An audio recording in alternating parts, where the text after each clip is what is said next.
है और HUL अपने नतीजे जो है कल जारी करेगा, पर क्या कुछ अनुमान लगा के चल रहे हैं मार्केट पार्टिसिपेंट्स, आइए समझते हैं। विनी मोतीवाला जुड़ चुकी हैं ये अनुमान लेकर। विनी बताइए।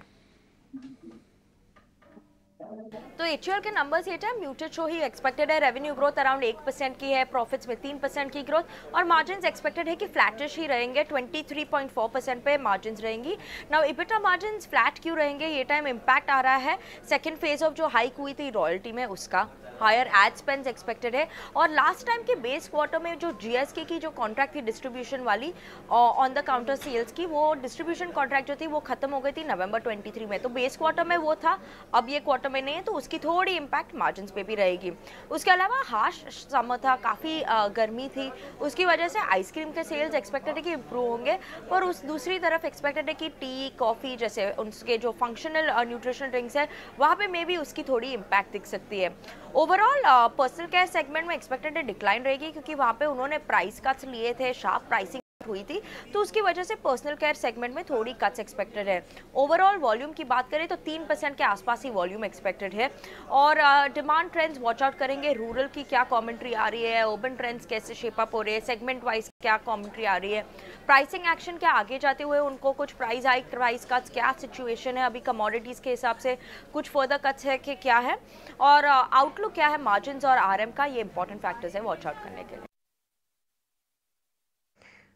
ओके, बहुत बहुत शुक्रिया विनी ये बताने के लिए। तो जी हाँ, कमेंट्री पर तो रहेगी नज़र कि HUL, क्योंकि पूरे स्पेस में आप देखें तो कंजम्पशन भी एक थीम बताई जा रही है जो कि अच्छे से वर्क कर सकती है। कल बजट में खास तौर से ये भी ध्यान होगा कि कितना पॉपुलिस्ट बजट आता है, यानी कि कितना ऐसा बजट आता है कि लोगों के हाथ में और पैसा जाए, और उससे माना जा रहा है कि डिस्क्रिशनरी स्पेंड भी बढ़ सकता है और कंज्यूमर रिलेटेड स्टॉक्स भी फोकस में रहेंगे। पर HUL का एक बार चार्ट चेक भी लेना चाहेंगे। अंशुल, आप ही बताइए कि कैसे दिख रहा है HUL चार्ट पे, क्योंकि FMCG प्लेस थोड़ा सा रीबाउंड तो जरूर कर रहे हैं, पर नतीजों से जाने से पहले क्या कुछ डेटा बिल्डअप है यहाँ पे?